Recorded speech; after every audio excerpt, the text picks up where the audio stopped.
तो देखिए क्या है, बहुत ध्यान से सुनना है। पहले मैं एक बार फिर से भूतकाल की परिभाषा को रिवीजन करा रहा हूँ और साथ के साथ फिर इस कॉन्सेप्ट को पूरे को समझें।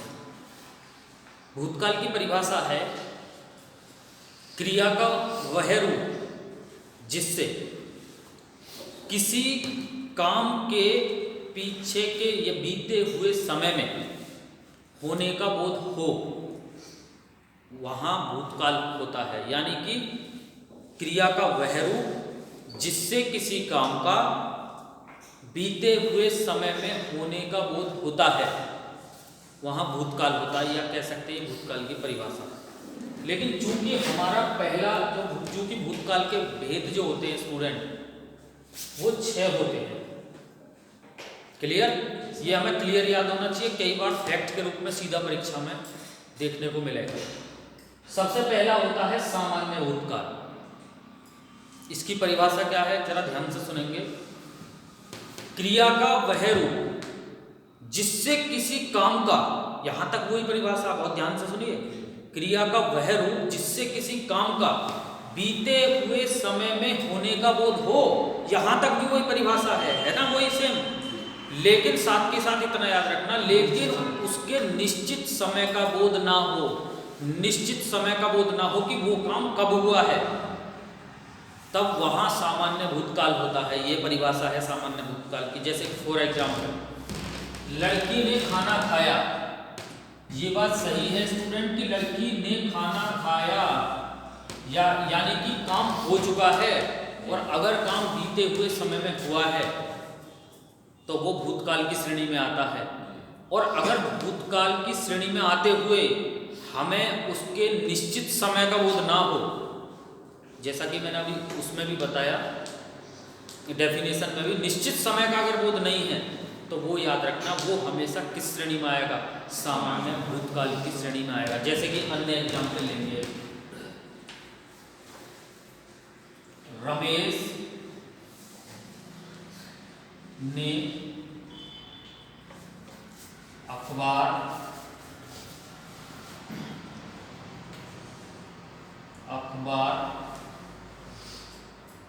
पढ़ा।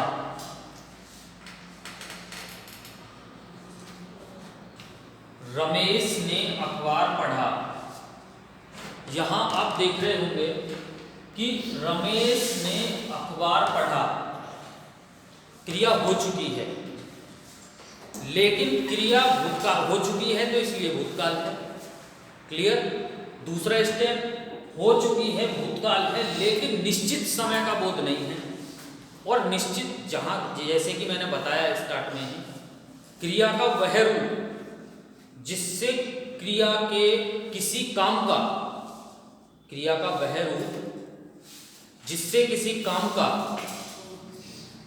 बीते हुए समय में होने का बोध तो हो, लेकिन निश्चित समय का बोध ना हो, उस स्थिति में कौन सा भूतकाल होता है, सामान्य भूतकाल। अब देखिए, रमेश ने अखबार पढ़ा, यानी कि क्रिया भूतकाल में हुई है, ये बात क्लियर है, लेकिन निश्चित समय का बोध नहीं है, इसलिए कौन सा काल हो जाएगा, सामान्य भूतकाल। वो हमें क्लियर नहीं है कि निश्चित समय का बोध नहीं है। क्लियर? बहुत ध्यान से सुनना है थोड़ा सा। अब क्या है स्टूडेंट, बहुत ध्यान से सुनेंगे। जैसे कि हम दूसरा वो पढ़ते हैं प्रकार, जिसका नाम होता है आसन्न भूतकाल। बहुत ध्यान से सुनेंगे, एक हेडिंग डालें, आसन्न भूतकाल।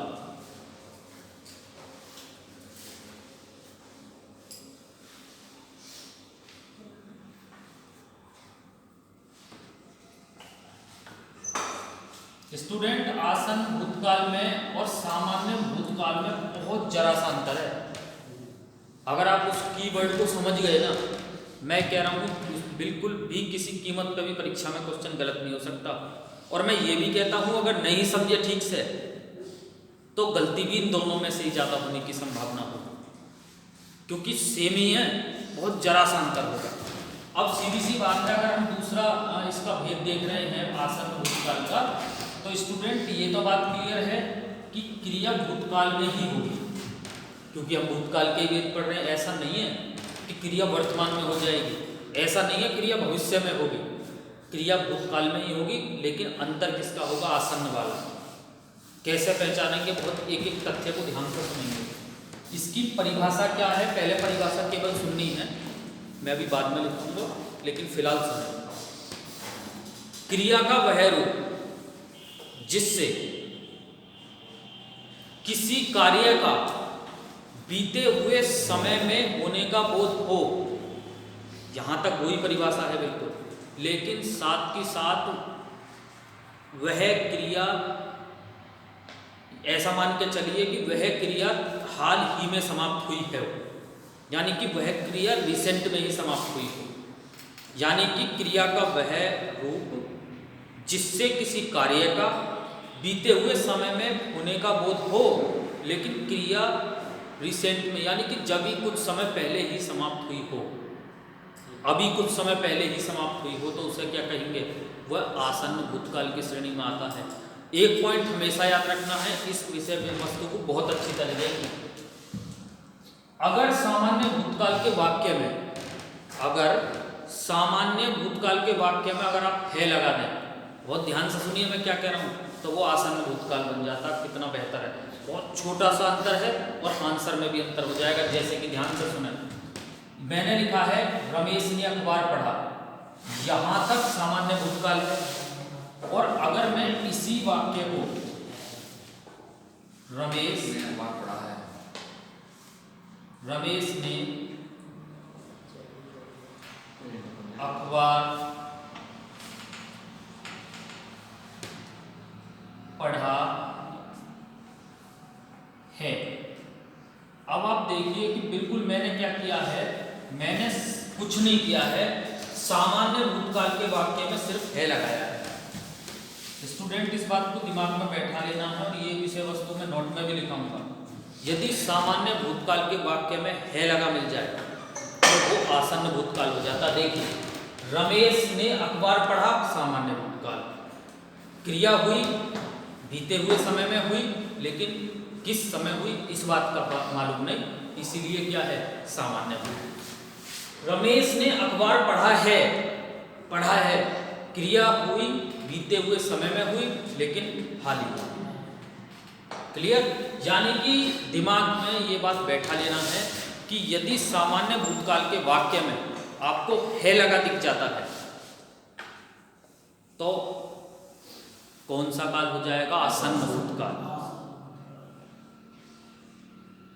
इस तरीके से याद रखना। जैसे लड़की ने खाना खाया, लड़की ने खाना खाया, ये सामान्य भूतकाल है, और अगर मैं यहां कर दूं लड़की ने खाना खाया है, बहुत ध्यान से सुनना है, ये कर दिया।